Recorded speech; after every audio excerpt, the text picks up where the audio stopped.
Welcome to the Newsmakers Podcast. I'm Billy Hollowell, and this is a show where we go behind the headlines every day to bring you an interview with a pastor, entertainer, politician, or other notable news figure. And this is a show, again, it's daily, but it's based on our weekly TV show, which is also called Newsmakers. You can watch it on the CBN News channel and also on our YouTube page. And on this show, every day, we dive deep. It's a little more longer form with one of the people who you will often see on our Newsmakers show or across the CBN News platforms. On today's Newsmakers, author Michael Hingson's survival story has been inspiring people for years. Hingson, who is blind, escaped the World Trade Center Tower 1 on September 11, 2001. With his trusty guide dog guiding him down the stairs, he made it from the 78th floor to the bottom and got out just in time. His incredible story is going to be shared on today's show. With no further ado, here is Michael Hingson.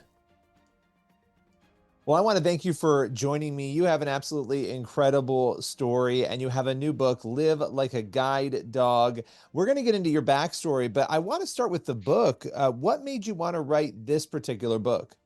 So at the beginning of the pandemic, I realized that since September 11th, 2001, when I escaped from the World Trade Center, the 78th floor of Tower 1, I had talked about what I knew, and that it created, well, I didn't even verbalize so much, but it had created a mindset in me that said, you know what to do in the case of an emergency, which really, in a more general sense, is to say, you know what to do when something confronts you.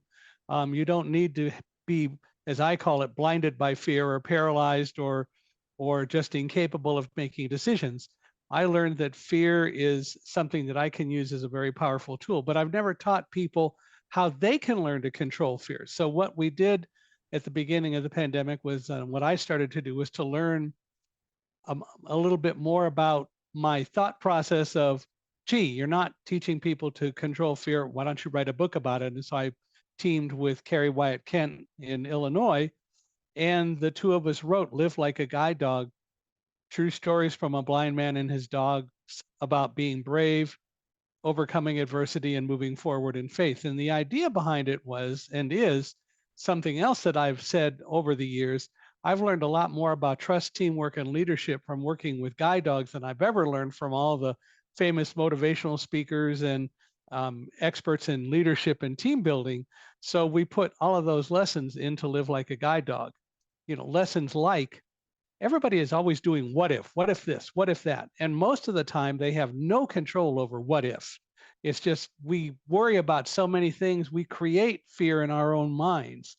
And what we don't learn to do is to step back in our own minds and analyze, why are we afraid of this when we don't have any control over it? We can learn not to be afraid. And so that's what Live Like a Guide Dog is really all about, is teaching people that they can learn, if they develop their mind muscle properly, they can learn to control fear, and they can learn to use it as a powerful aid in living our lives. Yeah, and that's such an important message for everyone, really. And I think back to your story, and now I want to kind of get into that because you were in Tower 1. You mentioned being in the 70s in terms of floors. That is very high up. I just climbed 12 flights of stairs the other day, and I was exhausted. So that's a lot of flights of stairs. Take us through that morning, where you were when everything happened, and what was going through your mind once you realized something wasn't quite right. So I was hired in 1999 by Quantum Corporation to open an office for them in New York City because I had been selling their products through a reseller, and they hired me to open an office because Wall Street firms like to have manufacturers have an actual presence in the city. And so we opened the office, and it turns out we were able to get a great deal in the World Trade Center. And that was because the occupancy rate in 1999, at least I was told, was still only about 80% because of the bombing that had taken place in 1993. Now, that wasn't much of a bombing, but it was enough to create awareness. And so when I opened the office, the first thing that I did was to start to spend time learning what to do in the case of an emergency. I hired a staff. I was the leader of the office, and I knew that I had to do the same things that any other leader would do. And that is, I needed to know where things were because I don't read signs, being blind. And so I learned how to travel around the World Trade Center. I learned where the restaurants were because if, for example, we had someone in the office, one of my staff brought somebody in and they wanted to go to lunch, I needed to be able to do as much to take the lead to get people to where we could have lunch as anyone else would normally do. I needed to know what to do in the case of an emergency. I needed to know all the emergency exits because you see, that's not what a guide dog does. Everybody says the guide dog leads the blind person. That is bunk. Guide dogs don't lead blind people. Guide dogs guide. That is to say, the purpose of the dog is to make sure we walk safe, but the dog depends on me to know where I want to go and how to get there. I have to give those directions to the dog. So I had to learn all of that, which is fine.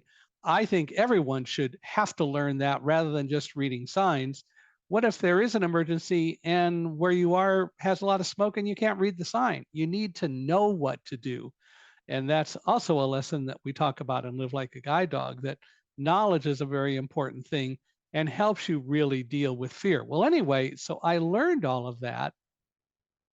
And as I said earlier, that actually created a mindset for me that says, you know what to do if there's an emergency. So on September 11th, we were going to be holding some sales seminars teaching some of our reseller partners how to sell our products. And I was in the office along with a colleague, David Frank, who came in the night before from our corporate office in California.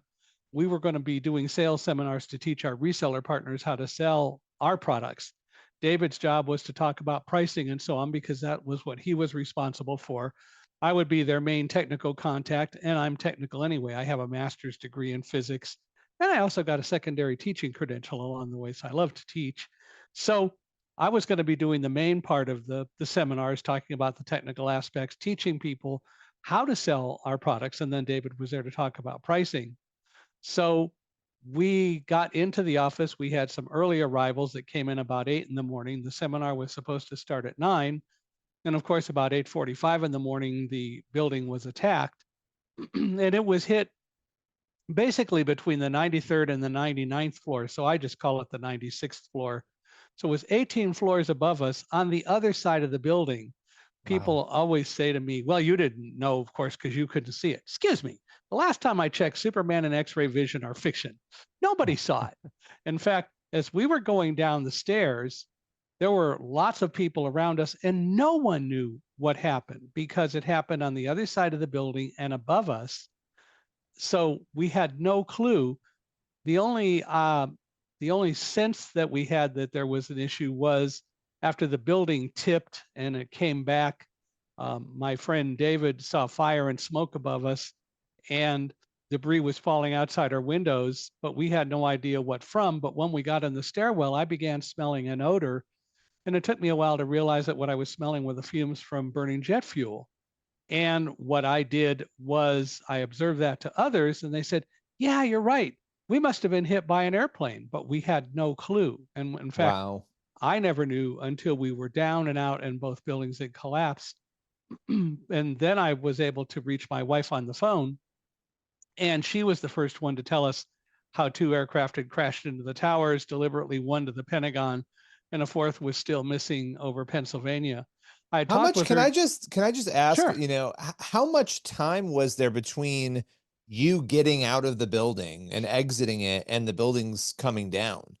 Well, so we got outside at 9:45. So it took an hour to get down the stairs and then be escorted. An FBI agent came over when we got to the bottom. They were watching for people to come out of the stairwell. They saw me and David and my guide dog Roselle, and the guy comes over and says, I'm with the FBI. Let me get you where you need to go. And I asked what was going on, and he said, well, there's no time to tell you. I wish he had, but they don't know me. They don't know that I like information and I'm not going to panic when I have information. So we just followed them. We ended up going across the whole complex inside because they didn't want anyone going out the doors of Tower 1 to the outside, because you would have been right below where people were jumping, I believe. So we were shunted all the way through the complex to the other side and up an escalator and then finally outside. And when we got outside, we were told to leave, but David looked and saw fire in Tower 2. So now it's about 9:45, 9:46 in the morning. We went over to Broadway, and we had no idea that Tower 2 had been hit. We didn't feel anything as we were going down the stairs in Tower 1. As I describe it, we were kind of in our own little tunnel and had no clue what was going on. So we got outside. We started walking north on Broadway and eventually got to Vesey Street. And David said, I see the fire really clearly in Tower 2 because we're pretty close to it. I want to take pictures. He took his camera out and started taking pictures. I had called my wife just before we left to let her know that we were leaving. Of course, the media hadn't gotten the story by then. So we didn't know. She didn't know. When I tried to call her when we were close to Tower 2, I couldn't get through because people were saying goodbye to loved ones up in the towers. And of course, we didn't know that either. Anyway, I had just put my phone away and David was putting his camera away when a police officer yelled, "Get out of here, it's coming down." And it was Tower 2. We were about 100 yards away and it was collapsing. So everyone Wow. turned and ran. And I remember turning and running back the way I came. David was gone. He had run. And so I turned and ran. And immediately I started thinking to myself, God, I can't believe that you got us out of a building just to have it fall on us. And this next segment is in my book, Thunderdog, the book that we wrote about being in the World Trade Center. When I thought, God, I can't believe you got us out of a building just to have it fall on us, I heard in my head as clearly as you hear me now, a voice that said, don't worry about what you can't control. Focus on running with Roselle and the rest will take care of itself. And Wow. I had this sense that if we worked together, we'd be fine. And we did, and it worked out well. Was that God talking to me? Absolutely it was. I have no doubt about that. But the issue is I listened. And that's also something that we talk about and Live Like a Guide Dog is listening to your inner voice, listening to directions you're given. And one of my favorite examples of talking about that is I used to, and not so much now just because nobody around where I am does it, but we used to play Trivial Pursuit. And I would ask people when you're playing Trivial Pursuit and somebody asks you a question, an answer pops into your head, and how often do you decide, well, that just came too quickly, I'm not going to answer with that, and you think of a different answer and it turns out the answer that popped into your head was the right one. We don't listen, and we can train ourselves to do that. But again, I listened, and Roselle and I did work together, and we were able to get out. Well, we were able to survive, and eventually we did catch up to David. And we all went and continued to run and eventually found our way into the subway system and met a few other people and an employee of the subway system. His name was Lou. And he said, I'll take you to a locker room where you can drink water and sit and there's a fan and all that. And so there were about 8 or 9 of us. And he took us down to an employee locker room because he was part of the system. And we were able to do that. One thing I really should say, as we were going down the stairs, a lot of people say, well, there must have been a lot of panic and so on. And I would say, no, there isn't. There wasn't. And one of the main reasons there wasn't was at about the 50th floor, David suddenly said to me, Mike, we're going to die. We're not going to make it out of here. And I told you earlier, I have a teaching credential. And I love to flippantly say, I took that secret course, which is all about how to yell at students, right? And so I just snapped at David as loud as I could. David, stop it. If Roselle and I can go down these stairs, so can you. And he told me that brought him out of his funk. He decided to walk a floor below me and shout up to me everything that he saw on the stairs. And so as we were going down, for example, I was on the 45th floor and he says, Mike, I'm on the 44th floor, right by the Port Authority cafeteria, not stopping, going on down. And the reason I mention that is because anyone who could hear David, and there had to be hundreds or thousands of people within the sound of his voice, anyone who could hear David had a voice that was telling them he's okay on the stairs. He had to keep a lot of people focused. And was one of the main, I think, keys to keeping a lot of people calm and quiet on the stairs. A lot of people were close to me and watching me as I was encouraging Roselle and just saying, you're a good dog, because my mindset was, we'll be okay. And of course, later I heard that voice that said, don't worry about what you can't control. Another lesson for Live Like a Guide Dog, which goes back to the whole what if thing, because there's so many things we worry about over which we have no control. And we should just focus on the things over which we have control. It doesn't mean that we're not aware of other things, but to be afraid of them, to worry about them, to try to control them when we can't, doesn't help us, and it just drives us crazy. Yeah, well, and as you're telling this story, I'm thinking about what it must have been like, and hearing you describe. I mean, there were people, I imagine, on the stairs behind you who didn't make it out, right? You made it out. You have told this story over the years. You have shared it. You mentioned that message from God. How did your faith, and maybe it didn't, I don't know if it grew stronger. How was it impacted by this experience, by your exit, and by everything that came after as you learned the details of what was unfolding that day? So most all the people who perished were above where the planes hit the buildings. And so most everyone below did make it out. A few did not, Okay. but Okay. mostly the people below did make it out. For me, I had a strong faith already, and so I mean, it certainly reinforced my faith, and it really helped affirm what I always believed, in the most substantive way possible. And I've always believed that we should listen to God, listen to that voice that is giving us instruction, and learn to listen to it. It will also help us in recognizing that there's a lot more that we could know about ourselves and so on if we would just but listen. So for me, it reaffirmed more than it made it happen. The faith was already there. It was very strong, and it continued and continues to be strong. You know, you talked about fear before, and obviously there were other people, I'm sure, who were feeling a lot of fear in Sure. those moments.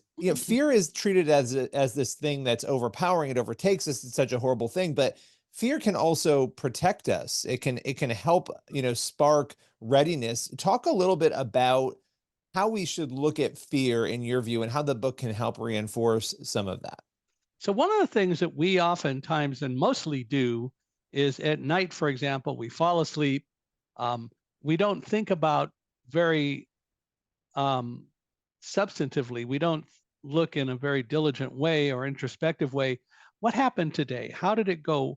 What was I afraid of? Why was I afraid of that thing that I was concerned about that never really happened? Or why was I afraid and it affected my decision?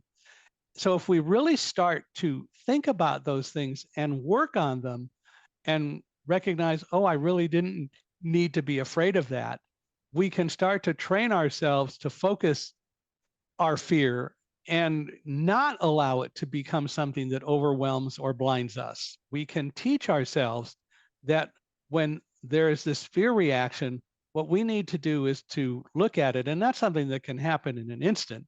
Look at it and go, oh, there's nothing here to be afraid of. What I do need to do is to take some action, but I don't need to allow fear to paralyze me. And it is something that I've grown up with. When I get to a street corner and I tell my guide dog to go forward, it's a little different now than it used to be. When I, for example, lived in Boston, which I did for 3 years, oftentimes drivers in Boston tend to be pretty aggressive. And I could be starting to cross the street and suddenly I hear a car coming. I have to learn to make a quick decision based on what I'm hearing. Do I back up or do I go forward? And typically I'll run across the street if I'm at all part way into the street. Now it's different because if I tell my dog to go forward and the dog doesn't go, I won't go. And I will try to look at what is it that made my dog not want to go. It's a process that the schools call intelligent disobedience. And the dogs absolutely have the authority to not obey if I say forward and the dog sees a car coming at us, which today is probably a hybrid or a quiet car, and I won't even hear it. But I'm not going to um, go off and make my dog go when that dog refuses, because the odds are incredibly high that the dog refuses to go because there's some reason for it. As I said, we work as a team, and the dog's job is to make sure that we walk safely. And I have to recognize and allow the dog to do its job, while at the same time, the dog is depending on me to know where I want to go and how to get there. So the two of us work together as a team to make sure that we walk safely. The reality is that in our world, even with sighted people, the accident rate is higher among pedestrians who encounter a hybrid or a quiet car because they don't hear it coming. And that higher accident rate is what allowed Congress to pass in 2010 and signed into law by 2011 a law that said that quiet cars have to have some sort of an ability to make a noise so that people can hear them coming. And they still are working on that, but the reality is that the the fact is we've got to have cars make a noise, not just for blind people, but for other people as well, because you may not see the car coming from behind you, and you need to be aware that it's coming. We have to respect and protect the rights of pedestrians, if you will. As you're talking about all this, and I go back to your story and your experience with, guide dogs, and such incredible animals dogs are. You mentioned one of the misconceptions about the dog guiding you, versus you guiding the dog, essentially, you letting the dog know where you want to go. What are some of the other misconceptions you think are out there when it comes to guide dogs? I think the biggest one is that one, that the dog knows everything and the blind person just holding on the harness and is being led along. And it doesn't work that way because, as I said, the dog's job is making sure that we walk safely. Another misconception is every blind person should have a dog. And the reality is no, not only do they not or shouldn't, but they don't. Only about 10,000 people in the US who are blind have guide dogs. And there are a lot of reasons for it. Most people don't want to take on that additional responsibility. The reality is anyone who's using a guide dog should first learn to use a white cane, which is the most basic tool that we use for travel. The difference between a dog and a cane is a cane finds things that are in front of me by contacting them, and then I decide what to do. But I still have to have the same awareness of where I want to go and how to get there. I choose to use a guide dog. I've been using a guide dog since I was 14. And so I choose to use guide dogs because I also like the companionship and the friendship. And I like the team building process that I get to be involved with because I choose to use a guide dog. And as I said, I've learned a lot about teamwork and trust. And I think that people also don't understand, not just about guide dogs, but dogs in general. Yes, I think dogs love unconditionally, but they don't trust unconditionally.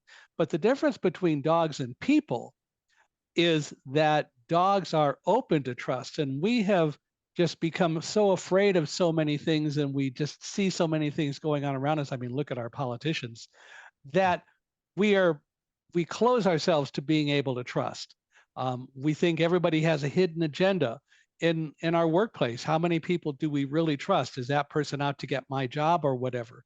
And we don't allow ourselves to be open to the value and the extra added kinds of things that trust really brings.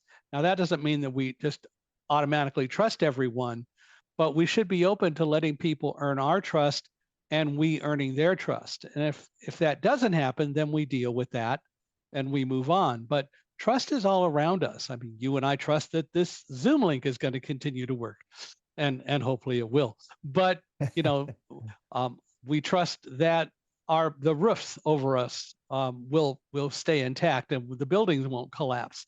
We trust so many things, but we trust because we've learned to trust those things. And I mentioned politicians. I think that all of us should really analyze what every elected official says, or anyone who wants to be an elected official says.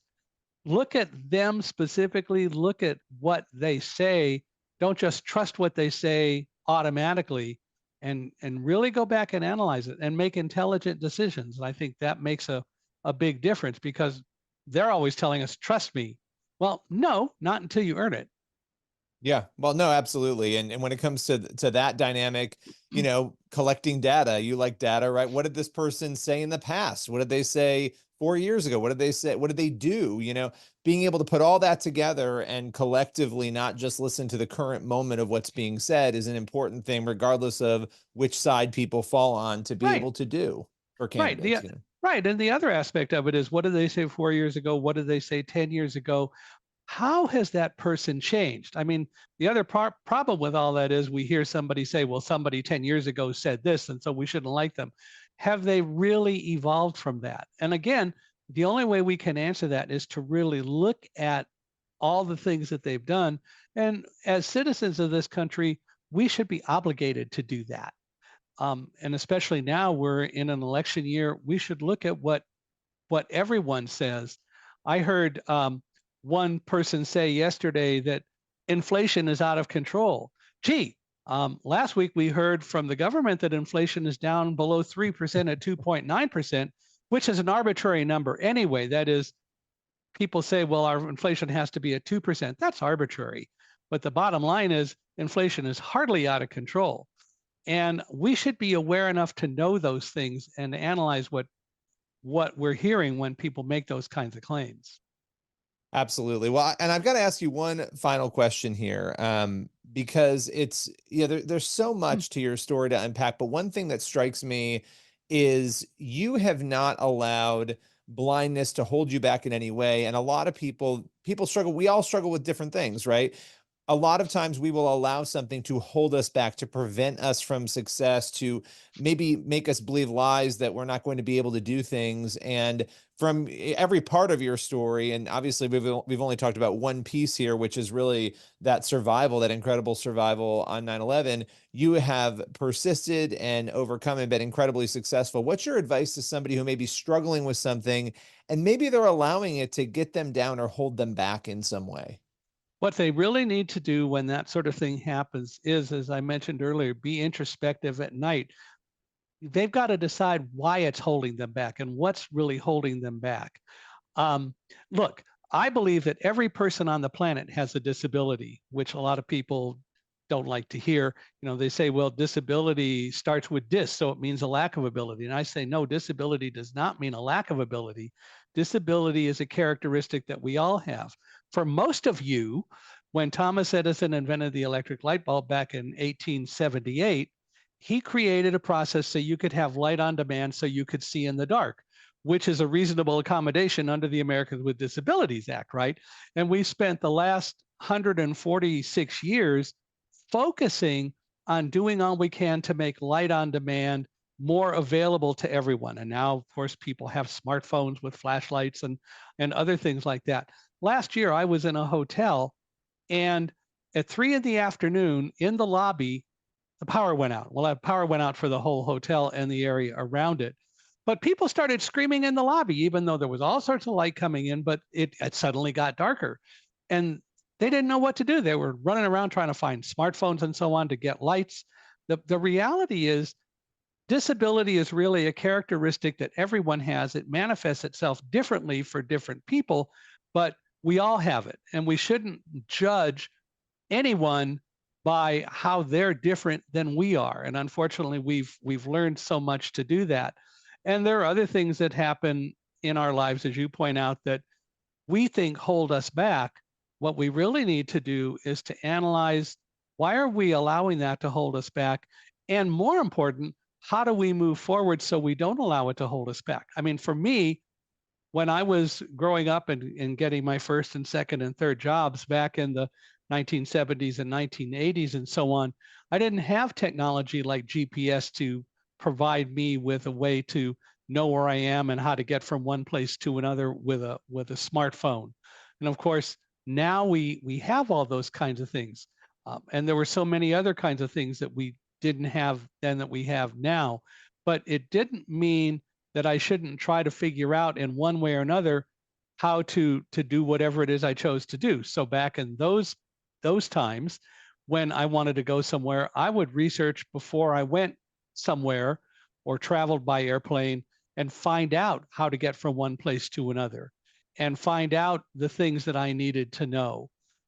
And so technology helps us, but again, it's a tool. The internet helps us. I think the internet is a great treasure trove because there's so much information that I didn't have access to before, and I choose to take advantage of it. But now we also have Chat GPT and other artificial intelligence kinds of things. And some people say, well, those are bad for schools because kids just write their papers and they use Chat GPT. And so are they really learning anything? And my response is, as a trades teacher, we can find out what they really know. Artificial intelligence gives us a really incredibly tremendous opportunity. Let children write their papers, however they write them, turn them in, and then call children up to the front of the class and say, defend it, and find out what they really know.